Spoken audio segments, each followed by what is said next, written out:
Bonjour à toi et bienvenue dans cette série d'interviews. Je m'appelle Marie, je suis préparatrice mentale et je te propose de plonger dans l'histoire de sportifs qui ont fait face à l'adversité des blessures. Ensemble, découvrons comment ils ont transformé ces obstacles en opportunités de croissance. Leurs récits sont une source de motivation pour quiconque traverse des moments difficiles. Ici, derrière chaque blessure se cache une histoire de résilience et de détermination.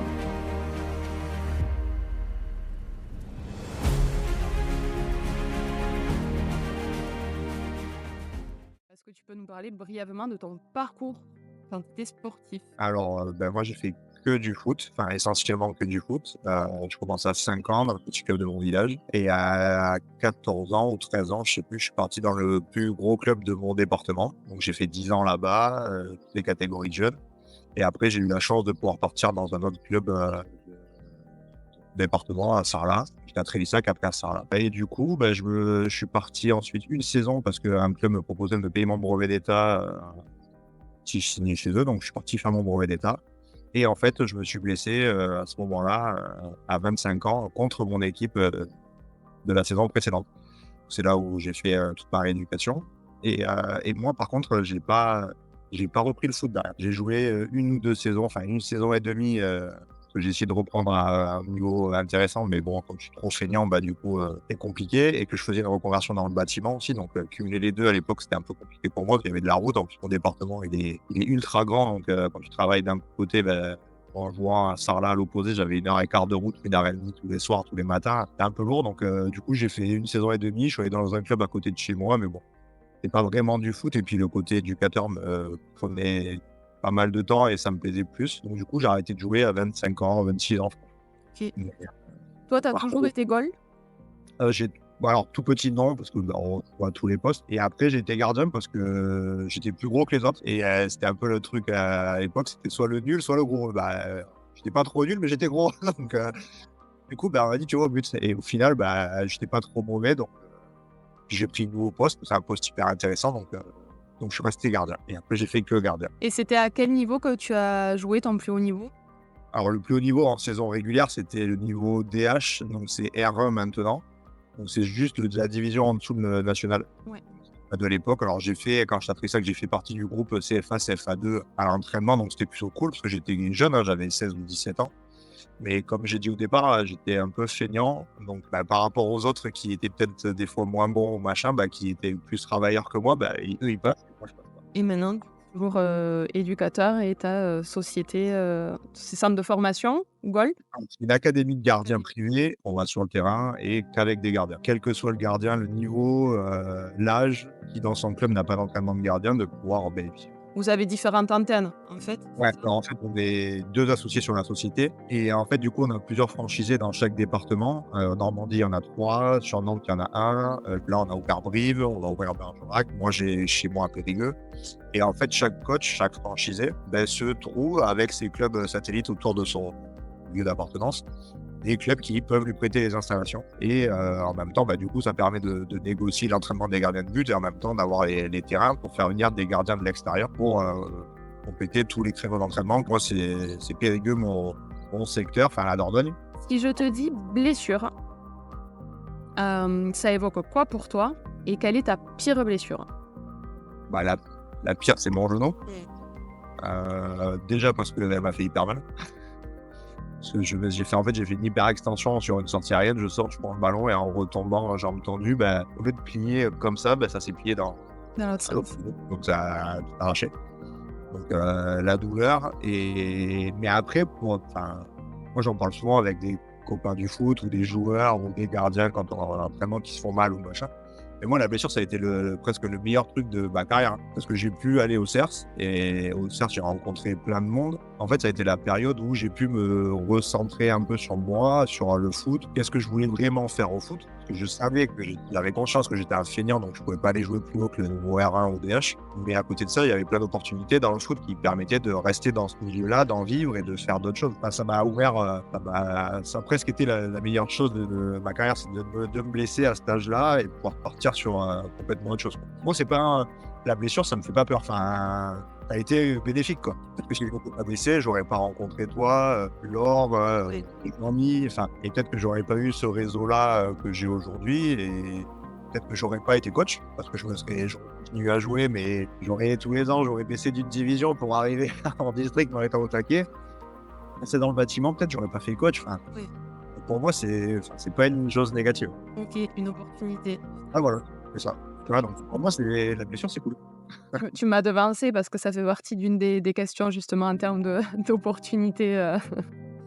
Tu as un petit peu répondu. Quel impact la blessure elle a eu dans ta vie sportive et même dans ta vie en général, au-delà de l'opportunité là dont tu me parles? Sur la blessure, en fait, je pense que je sais pas comment te le tourner. Mais donc, cette blessure-là m'a permis en fait de me rendre compte que, alors j'avais conscience que j'étais feignant, que je pouvais pas aller beaucoup plus haut que ce niveau-là. Mais cette blessure, en fait, elle m'a mis un stop direct, parce que tu peux plus rien faire. Elle m'a mis un stop à ça et m'a permis de me lancer sur toute autre chose. Parce que du coup, comme je suis feignant au foot, mais dans la vie, je suis pas feignant. Et comme je faisais que du foot avant, dans les clubs, j'étais sous contrat, alors pas pro, mais des contrats amateurs qui te permettent de faire du foot. Mais du coup, j'avais rien fait après le bac, j'avais rien fait hormis du foot. Donc, quand je me suis blessé, le gros point noir, ça a été de se dire quand même qu'est-ce que je fais de ma vie maintenant que je jouais, mais j'étais pas non plus à un niveau extraordinaire. Alors, j'avais un salaire, mais ça me permettait pas de le faire à 30 ans. Si j'avais arrêté, il aurait fallu que je fasse autre chose. Mais ça m'a permis j'ai fait une reconversion dans le bâtiment. Après, dès ma sortie du CERF, je me suis soigné. Puis au mois de juin, je tapais aux portes des écoles, des machins. Et puis j'ai fait un CAP en couverture. Donc j'ai fait 2 ans de couverture. Donc c'était cool. Mais donc j'ai vu plein de corps de métier. Enfin, ça m'a permis de faire ce boulot-là, qui n'est pas mon travail. Voilà, je l'ai fait, c'était cool, mais c'était pas mon métier. Ouais. C'était cool, mais je m'épanouissais pas dedans, quoi. Je me voyais pas faire une carrière de 30 ans en couverture. Mais du coup, ça m'a permis de voir autre chose, finir de passer mes diplômes, parce que du coup, j'ai pu finir mon BEF, parce que le brevet d'État, quand je l'ai commencé avant de me blesser, j'ai pas pu le terminer, parce que la blessure arrivant, dernière semaine de formation, j'ai pas pu la faire, donc j'ai pas pu le valider, donc j'ai terminé mon diplôme. Et du coup, c'est là où j'ai commencé à rencontrer Julien pour ouvrir la franchise à l'époque de Soir Cooper, lui avait racheté les droits sur la France. Donc j'étais rentré avec lui, j'avais commencé l'entrepreneuriat avec ça. Ayant mon BEF, du coup, je suis revenu dans le foot via une section sportive où j'étais responsable d'une section sportive.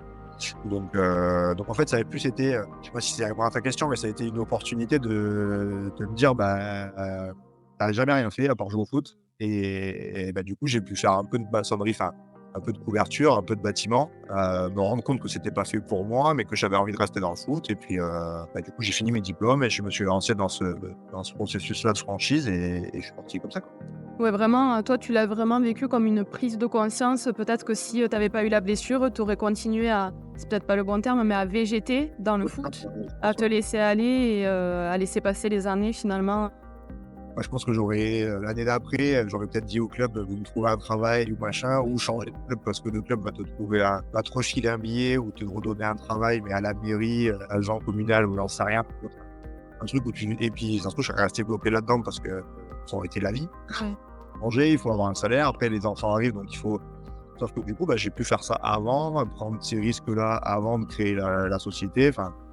Et moi, pour moi, ça a été une bonne chose, ça m'a permis de me retrouver, quoi. Plutôt que de faire, comme tu dis, VGT à un niveau où tu descends d'une division, on va te filer 100 balles de plus, mais en fait, et 3 fois, tu te fais chier parce que le week-end, j'ai essayé de jouer avec les copains en district, ça a duré 1 an parce que c'était pas le foot que j'avais connu. Je prenais pas de plaisir et puis, tu sais, quand tu prends pas de plaisir et que tu y vas parce que tu t'es engagé, donc tu y vas, en fait, t'es un super con, quoi. Envie de t'entraîner ou quand tu t'entraînes, tu le fais à moitié. Donc, par rapport aux autres qui, eux, c'est leur passion, leur défouloir, machin en district, et tu te fais les autres, tu fais chier les autres et tu te fais chier toi. Oui. Donc, avant d'être un super gros con, du coup, j'ai arrêté. Donc, la blessure, meilleure chose qui te soit arrivée finalement. Ouais, presque. Ouais, oui. Je ne veux pas me dire ça, mais c'est presque ça, ouais. Si, est-ce que tu te souviens comment tu as vécu le moment de la blessure, vraiment le moment là où tu sors de tes cages justement, où tu fais ton hyperextension, tu retombes au sol et les jours qui ont suivi? Dans quel état d'esprit t'étais? Alors le soir du match, je m'en rappelle parce que du coup en plus j'ai été filmé, enfin pas moi, mais on était filmé, donc j'ai vu l'action, j'ai vu mon orteil toucher mon nez presque, tu vois, donc Mais alors la douleur, parce que enfin, sur le coup, j'ai eu ultra mal et après je me rappelle surtout d'un copain à moi qui jouait en face à Sarlat du coup, qui était venu me voir et qui avait eu les croisés 10 fois, enfin, il était tout le temps blessé machin et qui m'attrape la jambe pour me dire: «Attends, je vais regarder si on va faire le test du tyron». Alors que je venais juste de me faire mal, mais les pompiers sont arrivés, ils l'ont dégagé. Mais après le lendemain, j'étais pas trop bien parce que j'avais mal. Mais en soi, tout de suite après, là où j'ai eu de la chance, c'est que, mon père aussi avait un peu de réseau dans le foot et du coup, j'ai pu avoir un rendez-vous rapidement à la clinique du sport à Mulhouse. Tu as mal, mais tu sais que tu vas avoir un rendez-vous, donc tu sais, et tu connais le verdict déjà parce que même si tu ne l'as jamais eu, après c'est du foot, hein, donc tout le monde sait, tu as 80 de mecs qui se font les croisés ou 70, j'en sais rien, mais ça arrive à tout le monde. Donc je savais que c'était ça, mais le fait d'aller à Mérignac, passer mon IRM, clinique du sport, machin et tout, ça me donnait des objectifs, enfin pas des objectifs parce que c'est pas ça, mais des dates. Tu sais que dans 2 jours, tu as ton rendez-vous IRM, dans 3 jours, tu vas chez le kiné, tu vois. Et du coup, j'étais rentré dans un rythme de soins, enfin, je sais pas comment on peut appeler ça, mais j'ai pas eu le temps je me suis pas morfond, enfin, j'étais pas morfond dans mon lit à pleurer, à me dire qu'est-ce que je vais faire de ma vie, machin. Alors, j'y ai pensé parce que je dis, qu'est-ce que je vais foutre maintenant? Mais j'avais mes trucs à me dire, j'ai rendez-vous là, voir ce que ça va dire. Tout de suite derrière, à la clinique du sport, ils m'ont parlé du CERS, des stages. Mon kiné à Périgueux, j'étais avec un mec qui joue à Montpellier d'ailleurs, Alex Sals, qui venait de signer à Trélissac et qui s'était blessé. Et donc du coup, lui était en sortie d'un centre de formation, on parlait de foot. En fait, on était tous les deux dans le même truc, on se voyait tous les matins à 7h, on allait au kiné, truc avant de partir à Cap-Breton. Alors lui, il a été plus tard, mais on y allait en même temps. Donc en fait, j'ai pas souvenir en tout cas d'avoir été au fond du seau ou vraiment pas bien. Je me rappelle juste de mon pote qui m'attrape la jambe pour voir si j'ai le tiroir, quoi. Ok. Aujourd'hui, c'est avec du recul que tu es en mesure de dire finalement ça a été une opportunité, ça m'a permis de faire les rencontres que j'ai faites et de créer tout ce que j'ai créé depuis. Mais cette prise de conscience, est-ce que tu arrives à te souvenir quand est-ce que tu l'as eu? Je pense que je l'ai par rapport au développement de l'académie, enfin tout ça, de projet perso et tout là. Je pense que je l'ai eu quand j'ai attaqué le CAP en couverture. Parce que j'avais déjà 25 ou 26 ans, je sais plus quel âge j'avais exactement. Donc j'étais déjà plus mature. Quand tu arrives en apprentissage avec des mecs qui ont 16, 17, 18 ans, j'étais déjà plus grand. Enfin, donc je réfléchissais pas comme eux. J'étais plus proche de mes profs que de mes collègues de classe. Et je savais que ça me plaisait pas forcément. J'avais déjà en tête de finir mon brevet d'État. Donc je pense que c'est à ce moment-là où, et puis après, quand j'ai passé mon BE, c'est là aussi où j'ai rencontré un promo qui connaissait Julien, le responsable de la franchise de l'époque en France, et qui m'a mis en contact avec lui pour me dire: «Maintenant, il va t'expliquer comment ça fonctionne, si ça t'intéresse ou pas». Et je pense que c'est à ce moment-là où, déjà quand j'ai rencontré Benoît au BE et qu'on avait commencé à parler de ces trucs-là, j'ai commencé de mon côté, sans avoir pris le pas de m'être lancé dans la franchise, mais de commencer à réfléchir qui c'est que je pourrais contacter, comment je pourrais développer mon truc et tout. Enfin, je pense que c'est à ce moment-là, c'est milieu d'année CAP couverture, en fait, quand j'étais encore dans le bâtiment, que je commençais à me poser des questions sur l'après parce que je savais que c'était pas mon métier. J'y allais, mais c'était cool parce que le patron, on était que tous les deux, donc c'était sympa. Et en soi, je pense que c'est dans ces moments-là où j'ai commencé à me dire: «Il faut que je fasse mon truc parce que de toute façon, là, je m'emmerde, c'est pas mon travail, il faut que je fasse un truc qui me plaît. Le plus qui me plaît, c'est le foot». Oui. Et le moment justement où tu te blesses, tu sais que tu vas être arrêté pour un minimum 6 mois. À ce moment-là, en termes de ressenti concernant le foot, il n'y a pas de frustration, il n'y a pas de doute, il n'y a pas de peur, il y a... Non, pas vraiment. Le seul truc que j'ai eu qui m'a c'est pas choqué, qui m'a un peu dégoûté du foot, c'est de recevoir ma lettre de fin de contrat, tu vois? Ok. Une semaine après être blessé. Donc ça veut dire que le président, dimanche, on s'en va jouer le samedi soir, le dimanche matin, il faisait la lettre, quoi, le temps qu'elle arrive chez moi. Tout ça, quoi. Donc c'est plus ce côté-là qui m'a un peu agacé et qui m'a fait me dire qu'en fait, la viande, quel que soit le niveau, Finalement, c'est plus, est-ce que ce courrier-là du président, ça a été un peu peut-être le déclic pour switcher d'état d'esprit et ouais, peut-être...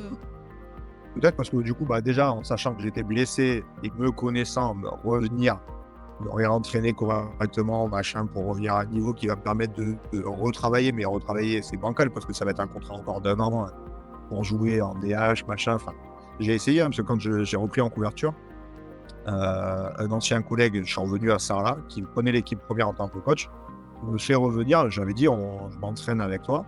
Par contre, je refais une reconversion dans le bâtiment. Donc, mon travail, il est à l'autre côté du département. Donc, je viendrai m'entraîner 2 fois ou 3 fois par semaine. Mais au week-end, je vais avec la réserve, histoire pendant 1 an de le reprendre. Donc il n'y avait pas de problème, sauf que fin août, le gardien de la première se blesse, quoi. Du coup, il faut que moi, je remonte en R1 tout de suite, alors que j'ai pas joué depuis presque 1 an. Il fallait que je m'entraîne sérieusement pour rattraper un peu le retard et c'était trop compliqué. Parce que 1 heure de route pour aller t'entraîner, 1 heure de route pour rentrer, sachant que t'as embauché à 7 heures le matin et que t'as monté des tuiles à l'épaule toute la journée, c'est vraiment pas le même truc, tu vois. Oui. Et j'étais pas programmé, enfin j'avais jamais fait ça, donc le corps était pas habitué. À Noël, j'étais en froid, j'étais mort. Est-ce qu'il y a eu des défis, des obstacles que tu as dû justement surmonter, en tout cas d'un point de vue mental? Euh, Franchement, j'ai pas souvenir d'avoir eu de gros soucis là-dessus, parce que déjà, comme on a fait le cerf, Ouais. c'était super bien encadré. Moi, j'ai kiné, en fait, c'était top. Quand je me suis fait opérer, le lendemain ou le surlendemain, presque, je revenais chez mon kiné pour qu'on fasse les papiers pour partir. Et il m'a dit surtout, tu pars pas tant que t'as les. Enfin, il m'a donné plein de conseils. Tu pars pas tant que t'as les points au genou, parce que sinon, tu pourras pas faire la balmo là-bas. Enfin, il y avait plein de trucs. On n'avait pas le droit d'aller dans les bains si on avait encore les points. Et du coup, il m'avait filé toutes ces astuces-là. Donc, on avait fait le dossier. Je suis parti 15 jours après, quand ces points avaient sauté. Donc, en fait, comme j'avais des objectifs de CERS, machin, j'ai fait les 3 semaines et demie, je crois, ou 4 semaines, je sais plus comment on faisait là. 4 semaines, hein, en post-up, 4 semaines. Même 5 semaines, moi, j'ai fait. Je me rappelle plus comment on avait fait. Mais du coup, en fait, j'ai pas eu de. Enfin, ça s'est fait, plutôt fait opérer. Tu vas chez ton kiné, moi, il était top. Fait Cap-Breton, là-bas, on est super bien suivi quand même, malgré tout. On était super bien suivi. Tu rentres, encore les soins. J'avais l'objectif après de repartir en post-op, enfin en renforcement. Oui. J'ai pas, si, il me tardait de faire le renforcement, en fait, pour savoir si j'allais pouvoir reprendre à jouer. En fait, j'avais que cet objectif-là de me dire, si je sors du renforcement et que je suis prêt, c'est-à-dire que je peux reprendre tout de suite. On a fini juste avant Noël, et en fait, c'était la trêve après. Moi, je suis arrivé quand les clubs s'arrêtaient. Donc, ça a été, il n'y avait plus de séance, il n'y avait plus rien. Donc, tu coupes 15 jours, et après, reprendre, c'était pas pareil. Je suis presque sûr, enfin, je suis presque sûr, pas de vérité, mais que si j'étais sorti du renfort, je serais arrivé mi-septembre ou début septembre, sur le début de la saison, ça n'aurait pas été la même, je pense. Parce que tu rentrais dans un cursus de compétition direct, que là, t'as des mecs, ils arrivaient, c'était la fin, quoi. C'était des vacances. Donc, et puis moi, avec mon caractère, tu me dis, t'arrives, t'es en vacances, ça va être cool. Finalement, on revient encore à ce truc de tu as vraiment vécu la blessure comme une opportunité et il y a vraiment tout qui s'est goupillé de telle façon que tu en sois là aujourd'hui. Ouais. Ouais, puis en plus, j'ai rencontré ma femme à ce moment-là, enfin, en rentrant du post-op, enfin, donc après, j'étais parti sur autre chose, quoi. Oui. Complètement autre chose. Donc, j'ai pas de souvenirs de galère comme certains peuvent avoir. Je pense que c'est plus dur dans des mecs qui jouent plus haut, qui peuvent jouer leur carrière, justement. Parce que moi, c'est pas une carrière, je dis ma carrière, mais quand tu es joueur de R1, même CS:GO à l'époque, tu vis pas, tu fais pas ma carrière pour toute ta vie avec ça. Donc, j'ai travaillé à côté ou tu vis bancalement. Enfin, je pense que le mec qui joue en Ligue 2, Ligue 1, il est un joueur moyen, lui, il joue sa carrière. Parce que s'il revient pas et qu'il ne rejoue pas, qu'est-ce qu'il fait, quoi? Pour eux, c'est plus dur, je pense. Moi, dans mon cas de joueur amateur, je perdais pas grand-chose. Au pire, ça m'a ouvert les yeux sur qu'est-ce que je vais faire. Tu vois, donc c'était plutôt cool. Parce qu'après aussi, tu as décidé d'adopter cet état d'esprit-là, parce que tu aurais très bien pu être totalement satisfait de ton statut de amateur et en fait vouloir continuer sur cette filière plus longtemps dans les années, parce que finalement s'arrêter à 25 ans, c'est jeune. Après, je pense que c'est aussi dans mon éducation de base, même si, enfin, voilà, j'ai pas été éduqué comme à la dure ou machin ou autre, mais je pense que ça en fait partie. Enfin, moi, je vois notre génération. Alors, ça fait vieux con, hein, et notre génération, on était quand même plus à aller, même si j'étais feignant au foot, à aller travailler. Aujourd'hui, tu vois, les parents, moi, j'ai été éducateur, ça fait 10 ans que je suis éducateur. Le projet Mbappé, il n'est pas né il y a 10 ans. Le projet Mbappé, c'est tous les ans, en fait. Tous les ans, tu as les parents qui les envoient à droite, à gauche, machin, ceci, cela. Et je pense que les gamins, quand depuis tout petit, tu leur dis t'es le meilleur, machin, là, mais quand ils arrivent un petit peu à réussir, parce que c'est pas réussir quand tu joues même en CFA ou en N2, tu vas vivre pendant 10 ans, mais tu vas pas vivre toute ta vie avec ça. Et je pense que les mecs, ils n'arrivent pas à redescendre de leur petit nuage ou de là où on les a mis, en fait. Et quand ils rentrent à la maison, on leur dit mais non, le coach, c'est la faute du coach, parce que si t'as pas joué, t'as marqué, c'est la faute de lui, c'est jamais ta faute à toi, en fait.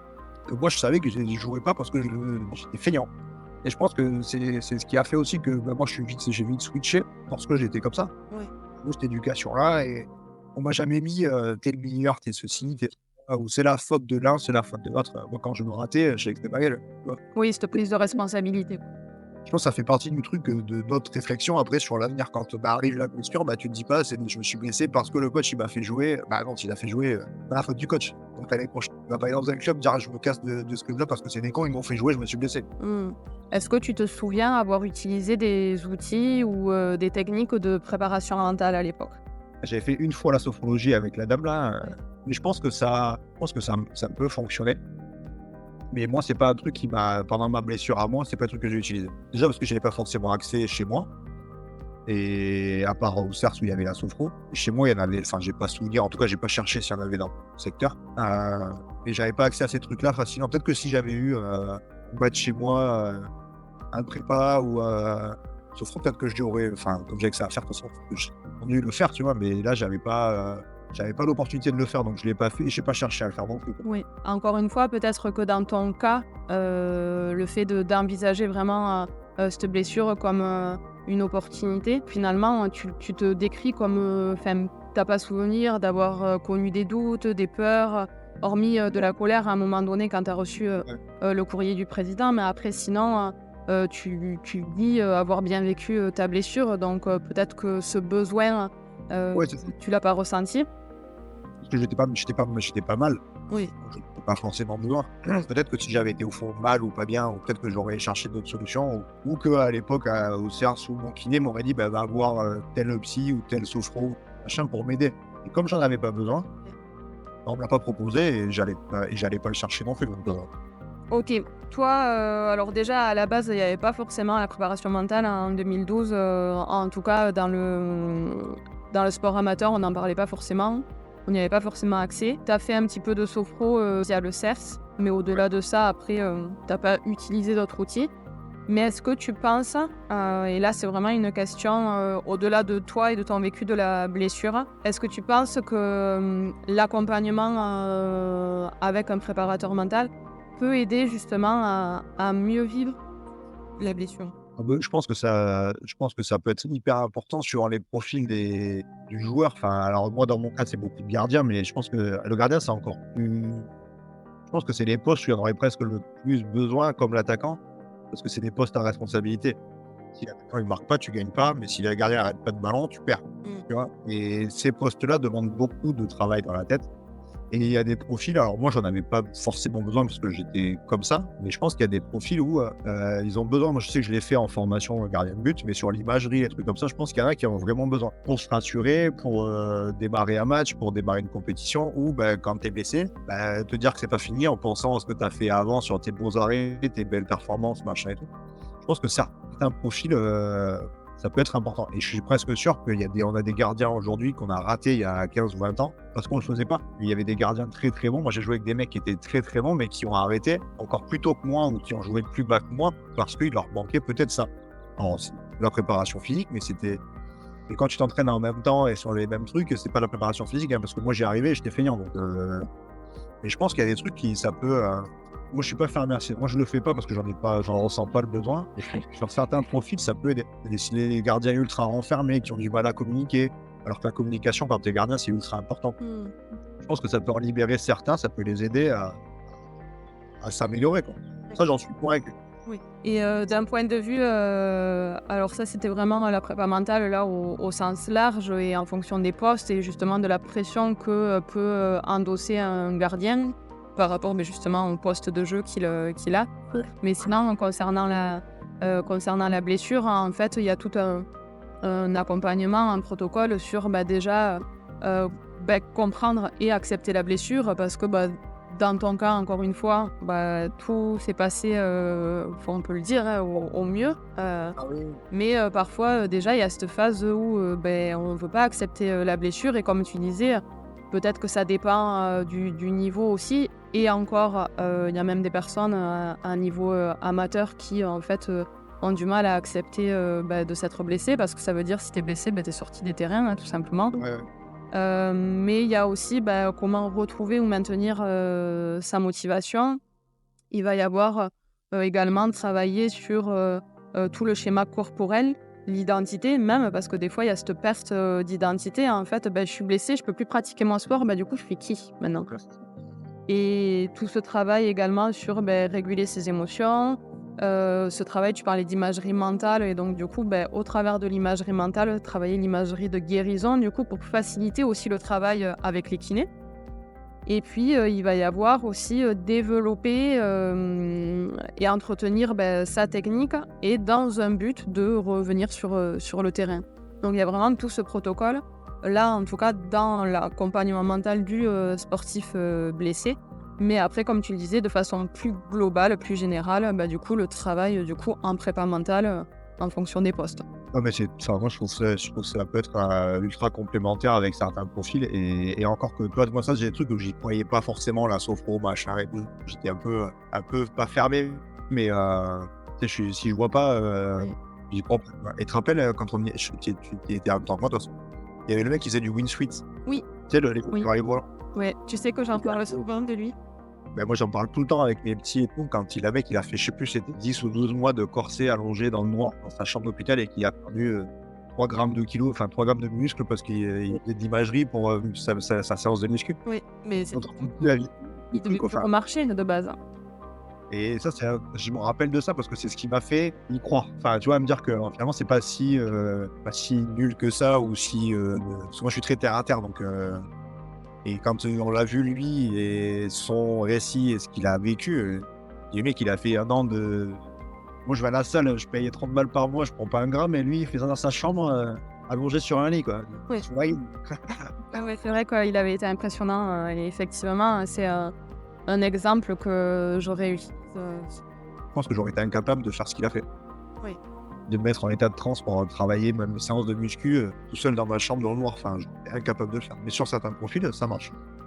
C'est un exemple, à garder en tête, ça, effectivement. Ouais, ouais. Ça, j'en parle pas tous les jours, mais j'en parle souvent parce que ça m'avait marqué ce truc-là. Justement, et toi, avec ton vécu de la blessure, quel conseil tu donnerais à un sportif qui, traverse une blessure en ce moment? Si c'est moi qui lui explique, je pense qu'il va rigoler. Et je pense que ça peut lui faire du bien, parce que des fois, comme tu dis, il y en a qui le prennent vraiment mal ou qui sont pas bien, ou qui se posent des questions sur l'avenir, machin et tout. Mais si je raconte mon vécu à moi, en fait, c'est presque idyllique, parce que même si je veux derrière, j'arrête de jouer, tout s'enchaîne sur des trucs plutôt positifs et qui me permettent de rester dans mon sport et d'évoluer petit à petit jusqu'à créer sa société et vivre de son truc, tu vois. Donc, je pense que si moi, je le raconte à des gens qui sont blessés et qui avaient mon âge de l'époque, à peu près 24, 25, 26, tu vois. Toi, je pense que ça peut leur faire du bien parce qu'après, moi, je leur conseille à tous, quand ils sont blessés, de faire le CERS, de faire les soins. Mais déjà, quand tu fais les soins chez ton kiné tous les jours, là, tu te lèves le matin, tu vas chez ton kiné, tu vois des gens et tu restes pas dans ton canapé à morfondre parce que t'as mal, tu vois. Et je pense que ça m'a aidé aussi parce que j'avais mal, mais je me forçais, enfin, c'est ma mère ou mon père qui m'a amené, je ne pouvais pas conduire, donc il m'a amené. Et ne serait-ce que d'avoir la démarche de dire ce matin, tu te lèves, tu as rendez-vous chez le kiné à 7h, donc tu te lèves à 6h, 5h du matin, moi en plus. Alors. Donc tu te lèves, tu vas chez le kiné, tu fais 1h30 de kiné parce que de toute façon, tu as le temps. Que ça va faire ta journée, tu es en arrêt. Et tu rencontres des gens, tu discutes, des sportifs, des non-sportifs.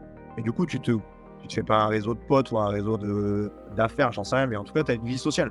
Et après, tu prépares, comme tu disais, moi je l'avais vécu comme ça, je préparais mes rendez-vous, je sais que dans 4 jours, je vais à la clinique, dans 5, j'ai rendez-vous pour faire les papiers pour le CERS, enfin, après j'ai un nouveau CERS, tu vois, on t'attends que les points ils tombent pour dire c'est bon, je peux pas venir, enfin, et je m'étais fait des petits trucs comme ça, alors, je sais pas si c'était mécanique ou... et je pense que chaque joueur qui se blesse, moi quand je leur dis, c'est faites l'IRM, et après, une fois que vous savez, quelle que soit la blessure, vous entamez le processus de soins, parce que déjà, tu as du temps pour ta reprise si tu as envie de reprendre. Derrière, tu as une vie sociale. Ouais. Tu vas voir des gens et des nouvelles têtes. Tu vas pas aller à ton stade parce que tu es blessé, donc tu vas voir tes potes tous les soirs, mais tu les vois courir, toi tu peux pas. Enfin, tu peux quand même y aller, mais le matin, tu as vu d'autres personnes. Ouais. Tu as vu d'autres gens qui sont aussi dans ton cas et avec qui tu peux discuter, tu vois. Ouais. Et ça, je leur dis tous, c'est vrai qu'ils veulent pas forcément aller se soigner régulièrement ou machin.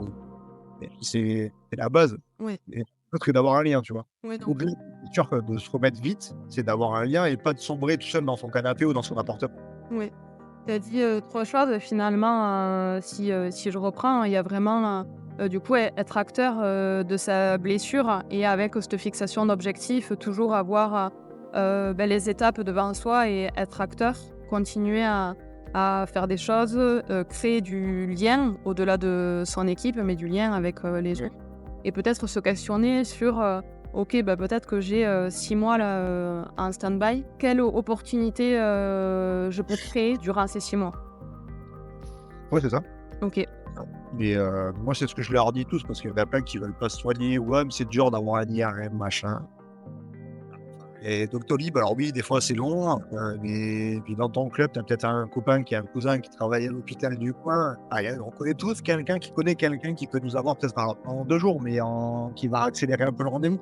Et quand tu veux te sortir d'un truc, bah, tu le fais. On connaît tous quelqu'un. Puis même si c'est que dans 3 semaines ou dans un mois, au moins tu sais qu'en un mois, tu vas peut-être aller chez ton kiné, qui va te faire travailler des trucs un peu basiques parce qu'il sait pas ce que tu as encore. Mais par contre, une fois que tu as ton IRM, tu vas pouvoir enchaîner. Ça te fait quand même tes objectifs, quoi. oui, Ça, j'y ai pensé aussi, c'est bien, je veux pas être handicapé quand je serai plus vieux, tu vois. Si je serai jamais joueur de foot professionnel, mais je veux pas être, je veux aller faire du vélo, je veux faire des trucs. oui, Ouais, je parle pour le genou, après d'autres blessures, je connais pas, mais si tu galères à monter les escaliers, à faire du vélo, machin, ben, ta vie, elle est encore plus pourrie après, quoi. oui. Tu peux pas sortir à la mer parce que t'as mal, tu vas dans la montagne, tu peux rien faire parce que tu peux pas marcher, les randos t'oublient, enfin, tu fais vite chier quand même. Oui, ça peut être limitant, effectivement, si tu prends pas ta rééducation sérieusement. Ouais. Mm. Donc ça, c'est important. Oui. Aujourd'hui, tu as un petit peu répondu avant, c'est la fameuse question que je te disais au début, mais en regardant en arrière, si tu devais donner un mot pour définir ton expérience de la blessure, ça serait lequel? Opportunité. Opportunité. Ouais. Que ce soit, perso, ami, pote, travail, Oui. c'est la première chose qui me sont arrivées, hein. Oui. Mais vraiment. C'est génial d'avoir ce genre de retour concernant la blessure. Toi, dès le départ, tu as réussi vraiment à switcher et à envisager ça comme une opportunité. Donc, c'est une autre façon de vivre la blessure et qui est super intéressante et qui, je pense, fera beaucoup de bien à ceux qui vont l'écouter parce que des fois, tu es tellement renfermé sur toi que tu n'as même pas cette prise de conscience de te dire, ou en tout cas ce recul. De te dire ok, là j'ai 6 mois en stand-by, en fait il faut que qu'est-ce que je fais pas habituellement pendant mon activité parce que le sport me prend beaucoup de temps. Là j'ai du temps devant moi et comment créer des Pour moi, c'est vraiment ça, c'est opportunité. oui.